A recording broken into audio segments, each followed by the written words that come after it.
Friends first అయితే ఈ Instagram video చూడండి, తర్వాత దీనికి వచ్చిన కామెంట్స్ చదువుదాం. Let's go. అమ్మా అమ్మ మనం ఒక కార్ కొందామా? కారా? ఏం కారా? స్విఫ్ట్. స్విఫ్ట్.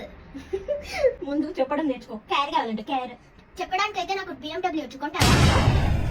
అది అవదమ్మా. అయ్యిందా? బాగా అయ్యిందా? ప్రతిదానికి ఓవర్ యాక్షన్. ఇప్పుడు అను కేర్ కేర్. పంచు పడిందిగా. BMW ఫుల్ ఫామ్ అడగండి. ఎందుకు? ఇచ్చి పడేసిందిగా. అంతేగా అంతేగా. Kid rocks mummy shocks. Shock అయ్యావా? నా మేనకోడలతో మామూలుగా ఉండదు. We want BMW. అది అవదమ్మా. Don't act too smart in front of this generation kids. ఇది కరెక్ట్ గా చెప్పావయ్యా. Doctor B like. అట్లుంటది మనతో.